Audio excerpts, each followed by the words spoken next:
इस पर सीधे आपको ले चलते हैं लोकसभा, जहां पर रक्षा मंत्री राजनाथ सिंह इस वक्त कुछ कह रहे हैं। अपने सारे शहीद सुरक्षा कर्मियों के प्रति अपनी हार्दिक श्रद्धांजलि की संसद की सुरक्षा में अपने प्राणों की आहुति दी है। अध्यक्ष महोदय, सबसे पहले मैं आपको धन्यवाद भी देना चाहता हूं कि आपने मुझे इस सदन में भारतीय संविधान के 75 वर्ष की यात्रा पूरी होने पर आयोजित इस चर्चा में भाग लेने का अवसर दिया है।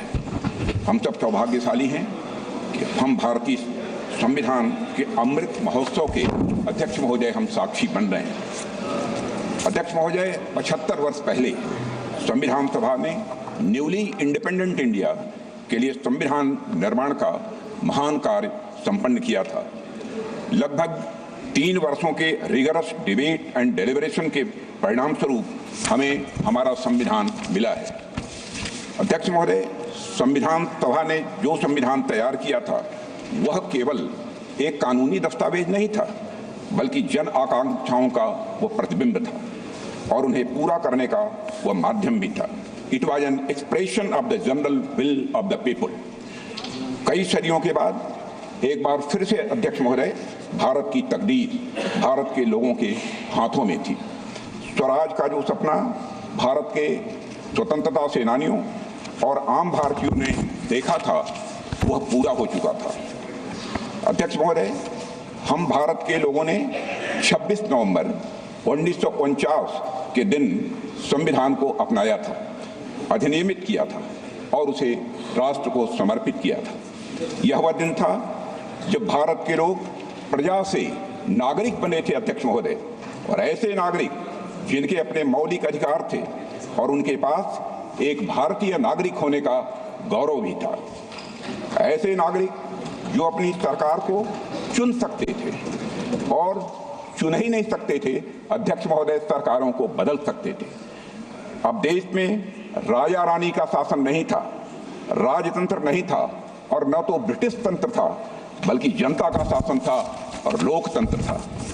अध्यक्ष महोदय, मैं अपनी बात को आगे बढ़ाने से पहले संविधान को अंगीकार करने के 75 वर्ष पूरे होने के उपलक्ष्य में इस सदन और समस्त देशवासियों को हार्दिक बधाई देता हूं। अध्यक्ष महोदय, साथ ही भारत की आज़ादी और भारत के संविधान के निर्माण से जुड़े सभी महानुभावों के प्रति कृतज्ञता भी व्यक्त करता हूं और उन सभी को शीश झुकाकर नमन करता हूं। अध्यक्ष महोदय, हमारा संविधान सार्वभौम है, हमारा संविधान सर्वसक्षम है।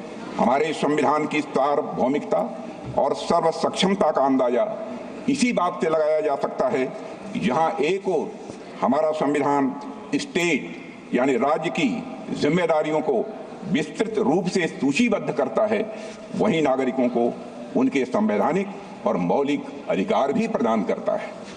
अगर एक लाइन में मुझे कहना हो तो मैं कह सकता हूं कि हमारा संविधान सामाजिक, आर्थिक, राजनीतिक और सांस्कृतिक जीवन के सभी पहलुओं को छूते हुए राष्ट्र निर्माण का यह मार्ग प्रशस्त करता है अध्यक्ष महोदय। साथ ही लोगों के लिए मॉरल ट्रेजेक्ट्री यानी नैतिक मार्ग भी बनाता है। इसी प्रकार हमारा संविधान जहां एक ओर कोऑपरेटिव फेडरलिज्म सुनिश्चित करता है, वहीं राष्ट्र की एकता को सुनिश्चित करने पर भी बल देता है। हमारा संविधान लेजिस्लेचर, एग्जीक्यूटिव और जुडिशरी को नागरिकों के हितों के लिए मिलजुल कर काम करने की शक्ति भी प्रदान करता है। साथ ही चेक्स एंड बैलेंसेस का भी सिस्टम यह संविधान प्रदान करता है, जिसे सभी संस्थाएं अपने संवैधानिक दायरे में रहकर वह काम कर सकें। अध्यक्ष महोदय, भारत का संविधान सिर्फ एक शासन प्रणाली स्थापित करने का ही कार्य नहीं करता है, बल्कि भारत के गौरव को पुनर्स्थापित करने का यह एक रोड मैप है अध्यक्ष महोदय। और साथ ही यह भारत को विश्व पटल पर सही स्थान दिलाने का रोड मैप है। भारत को पुनः एक आदर्श राष्ट्र बनाने का भी अध्यक्ष महोदय रोड मैप है, और यह रोड मैप है विकास का, रोड मैप है समता का, रोड मैप है न्याय का, रोड मैप है स्वतंत्रता का। बंधुता का, राष्ट्र की एकता और अखंडता को अक्षुण्ण रखने का। यह रोड मैप है नागरिकों की गरिमा सुनिश्चित करने का। अध्यक्ष महोदय, कुछ लोगों द्वारा हमारे संविधान को कॉलोनियल रूल यानी उपनिवेशवाद का उपहार मान लिया जाता है, या अक्सर हमारे संविधान को पश्चिमी देशों के संविधान से ली गई अच्छी बातों का एक संकलन मात्र मान लिया जाता है। अध्यक्ष महोदय, पिछले कुछ वर्षों में देश में एक ऐसा माहौल बनाने का प्रयास किया गया है कि संविधान एक पार्टी की विशेष देन है। इन सभी बातों में डेप्थ एंड ब्रेथ मैं मानता हूं कि दोनों की कमी है। अध्यक्ष महोदय, संविधान निर्माण में बहुत से लोगों की भूमिका को जानबूझकर नकार दिया गया है, जबकि सच्चाई यह है कि हमारा संविधान हमारी सिविलाइजेशनल वैल्यूज यानी सभ्यता एवं सांस्कृतिक मूल्यों का एक एक्सप्रेशन है। अध्यक्ष महोदय, हमारा संविधान स्वाधीनता संग्राम के हवन कुंड से निकला हुआ यह अमृत है। हमारा संविधान स्वतंत्रता सेनानियों के त्याग से सिंचित यह हमारा स्वाभिमान है। यह एक सीरीज ऑफ हिस्टोरिकल इवेंट्स का आउटकम है। स्वतंत्र भारत का संविधान कैसा होगा, इस बात पर स्वतंत्रता संग्राम के दौरान कई संस्थाओं और विभूतियों ने अपने विचार प्रस्तुत किए थे, जिनमें से बहुत से लोग संविधान सभा के सदस्य नहीं थे, लेकिन उनके विचारों ने भारत के संविधान के निर्माण में बहुत ही महत्वपूर्ण भूमिका निभाई है और बहुत बड़ा उनका योगदान है। हमें याद रखना चाहिए कि पंडित मदन मोहन मालवीय, लाजपत राय, सरदार भगत सिंह, वीर सावरकर और ऐसे कई महापुरुषों के विचारों ने हमारे संविधान की भावना को मजबूत और समृद्ध किया है। अध्यक्ष महोदय,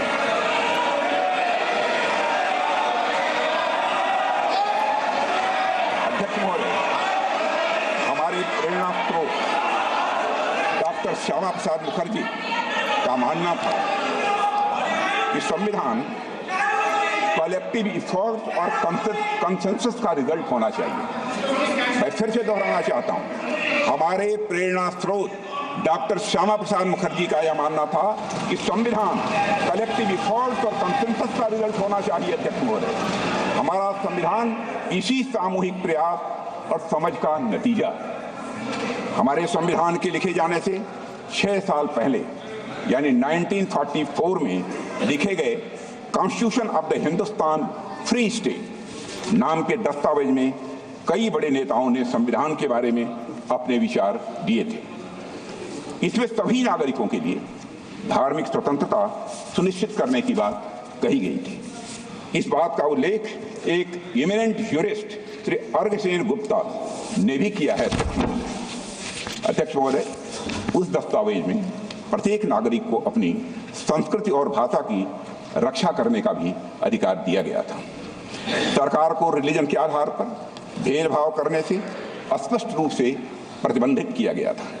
सार्वजनिक अनुदान प्राप्त करने वाले स्कूलों को रिलीजियस एजुकेशन देने की मनाही थी और यह भी स्पष्ट किया गया था कि स्टेट का कोई रिलीजन नहीं होगा, यानी वह सेकुलर होगा। और यह बात वे लोग कह रहे थे जिन्हें हमारे सामने बैठे कुछ लोगों के दल कांग्रेस के लोग कम्युनल कहा करते थे। यह बात उन लोगों ने कही थी। अध्यक्ष महोदय, constitution of the Hindustan free state से डॉक्टर श्यामा प्रसाद मुखर्जी बेहद प्रभावित थे। और अगर हम संविधान सभा की बहस को ध्यान से पढ़ें तो पता चलता है कि उन्होंने राष्ट्रीय एकता के लिए और अलगाववादी प्रवृत्तियों पर अंकुश लगाने के लिए एक मजबूत संघ यानी स्ट्रांग यूनियन की आवश्यकता पर विशेष बल दिया था और स्वतंत्रता और समानता के सिद्धांतों पर आधारित एक गणतांत्रिक संविधान की डॉक्टर श्यामा प्रसाद मुखर्जी ने वकालत भी की थी। हमारे वर्तमान संविधान में भी इन्हीं मूल्यों को अध्यक्ष महोदय प्राथमिकता दी गई है, मगर इस बात का कहीं उल्लेख नहीं मिलता है। एक पार्टी विशेष द्वारा संविधान निर्माण के कार्य को हाईजैक और एप्रोप्रिएट करने की कोशिश हमेशा से की गई है। अध्यक्ष महोदय, भारत में कॉन्स्टिट्यूशन मेकिंग से जुड़ी ये सब बातें लोगों से छिपाई गई हैं। इतिहास में जाने पर पता चलता है कि हमारे देश में इस बात पर व्यापक सहमत थी कि भारत का भविष्य किस तरह के कानून से निर्धारित होगा।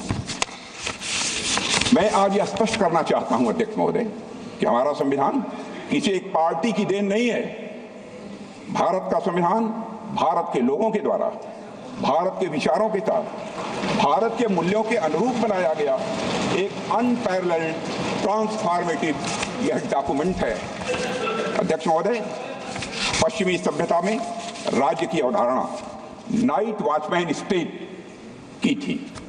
नाइट वॉचमैन स्टेट का कंसेप्ट विश्व प्रसिद्ध विचारक जॉन स्टुअर्ट मिल के द्वारा दिया गया था, जिसका अर्थ है कि सरकार का दायित्व लोगों की सुरक्षा प्रदान करने तक ही यह सीमित रहे। किंतु हमारे देश में राजधर्म की बात की गई है। अध्यक्षों, महाभारत के शांति पर्व में राजा को सिर्फ राजधर्म लागू करने की शक्ति दी गई है, पर वह राजा राजधर्म का स्रोत नहीं माना गया है। अध्यक्ष महोदय, हमारे यहाँ राजा भी राजधर्म से बंधा हुआ है। उसकी शक्तियां लोगों के कल्याण के लिए हैं, समाज के कमजोर वर्गों के रक्षा के लिए है। अध्यक्ष महोदय, हमारा संविधान कॉन्स्टिट्यूशनल मशीनरी के जरिए नागरिकों के कल्याण के लिए पूरी तरह से प्रतिबद्ध है। उनकी स्वतंत्रता सुनिश्चित करने के लिए भी यह प्रतिबद्ध है। हमारा संविधान नागरिकों के समग्र विकास के रास्ते में आने वाली सभी बाधाओं को हटाने तथा समुचित विकास के लिए अनुकूल परिस्थितियां पैदा करने के लिए राज्य को निर्देश देता है। संविधान के भाग 4 में दिए गए directive principles of state policy से यही भावना निकलकर सामने आती है। अध्यक्ष महोदय, मुझे इस बात का गर्व है, गर्व नहीं बल्कि मुझे गौरव की अनुभूति है कि प्रधानमंत्री नरेंद्र मोदी जी के नेतृत्व में हमारी सरकार सबका साथ, सबका विकास, सबका विश्वास और सबका प्रयास की भावना के साथ यह काम कर रही है। हमारी सरकार भारत के संविधान में निहित धर्म और भावना दोनों के अनुरूप काम कर रही है। अध्यक्ष महोदय, हमारा संविधान प्रोग्रेसिव है। हमारा संविधान प्रोग्रेसिव है, प्रगतिशील है, समावेशी है, परिवर्तनकारी है। हमारे संविधान ने हमें एक ऐसे समाज के निर्माण का ब्लूप्रिंट दिया है जिसमें हर समाज जो हर प्रकार से समाज में समरसता हो, सद्भाव हो और साथ ही समृद्धि भी हो। अध्यक्ष महोदय, जहां देश के शीर्ष पद को प्राप्त करने के लिए जन्म की पहचान मायने न रखती हो, यह है हमारा संदेश। जहां एक गरीब परिवार में जन्म लिया व्यक्ति भी प्रधानमंत्री बन सके, देश का और वह देश का राष्ट्रपति भी बन सके। संविधान क्रियान्वयन के कुछ वर्षों बाद ही संविधान की मूल भावना को ताक पर रख दिया गया था। अध्यक्ष महोदय, लेकिन हमारी सरकार ने संविधान के मूल्यों को खुले और सच्चे मन से स्वीकार किया है।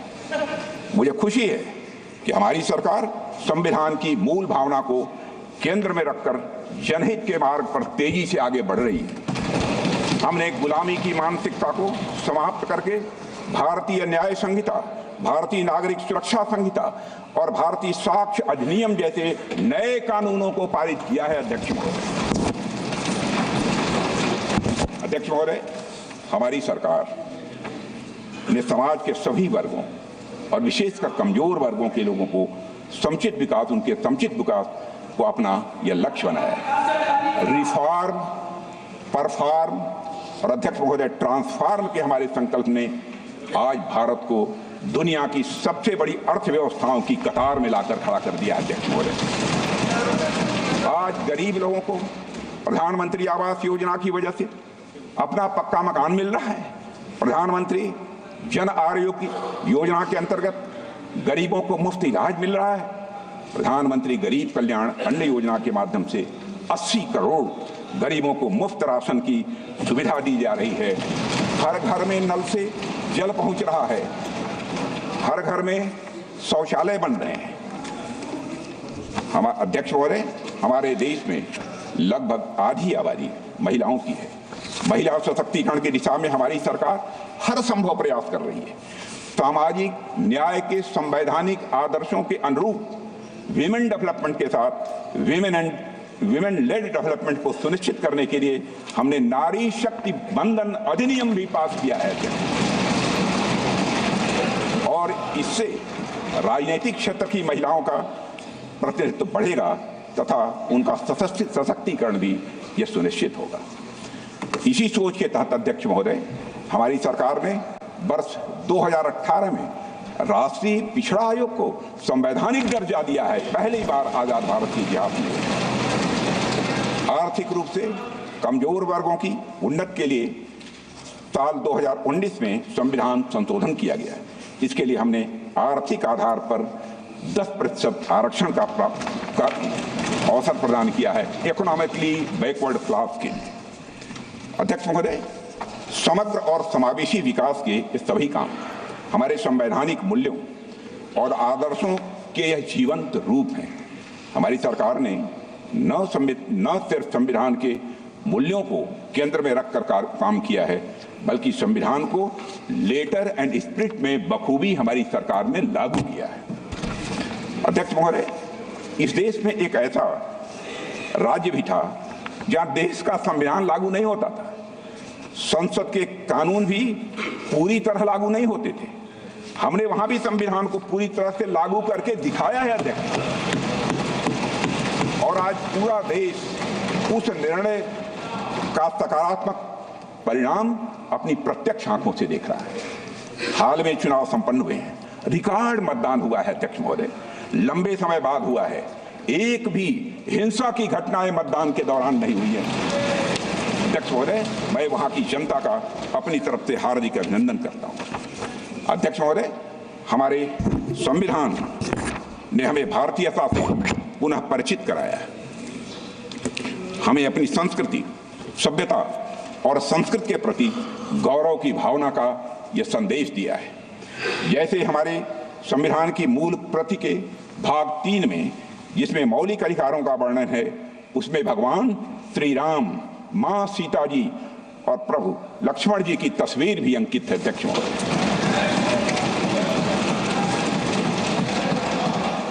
महोदय, संविधान की मूल प्रति के मुख पृष्ठ पर अजंता गुफाओं की पेंटिंग्स की छाप मिलती है, और अध्यक्ष महोदय, साथ ही कमल का फूल भी अंकित है।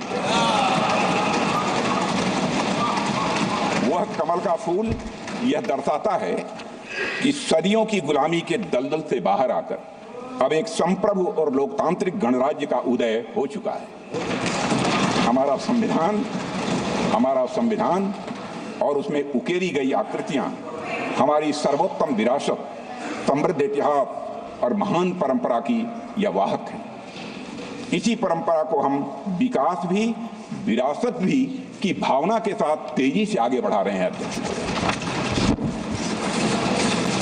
हम सभी जानते हैं, भारत लोकतंत्र की जननी है। हमारे लोकतंत्र की महानता के बारे में बाबा साहब अंबेडकर ने संविधान सभा में भी कहा था, and I quote, there was a time when India was studded with republics and even where there were monarchies, they were either elected or limited. They were never absolute. It is not that Indians did not know parliament or parliamentary procedure. A study of the Buddhist Bhikshu Sanghas discloses that not only there were parliaments for the Sanghas, but they knew and observed all the rules of parliamentary procedure known to modern times. अध्यक्ष महोदय, हम ऐसी ही महान परंपरा का हिस्सा है, और यह हम सभी के लिए गौरव और यह स्वाभिमान की बात है। अध्यक्ष महोदय, हमारा संविधान अथक परिश्रम और विचार विमर्श का यह परिणाम है। इसके निर्माण में शामिल सभी महानुभाव, महान देशभक्त, डॉक्टर B.R. अम्बेडकर, श्री अल्लादी कृष्ण स्वामी अय्यर, श्री K.M. मुंशी, श्री गोपाल स्वामी अयंगर, श्री पंडित जवाहरलाल नेहरू, सरदार वल्लभ भाई पटेल, डॉक्टर राजेंद्र प्रसाद, जो मैं बोल रहा हूं वो सच्चाई है।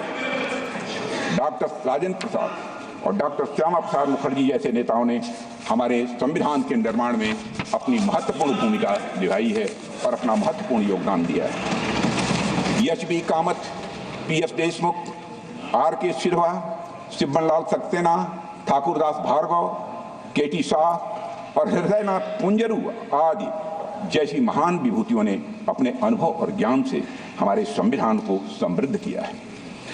ड्राफ्टिंग कमेटी के सलाहकार BN राव और इसके मुख्य मसौदाकार YSN मुखर्जी अपने असाधारण योगदान के लिए आज भी याद किए जाते हैं। अध्यक्ष महोदय, अमूमन जब भी संविधान की बात की जाती है तो हम फाउंडिंग फादर्स की बात तो करते हैं, लेकिन फाउंडिंग मदर्स की बात नहीं करते।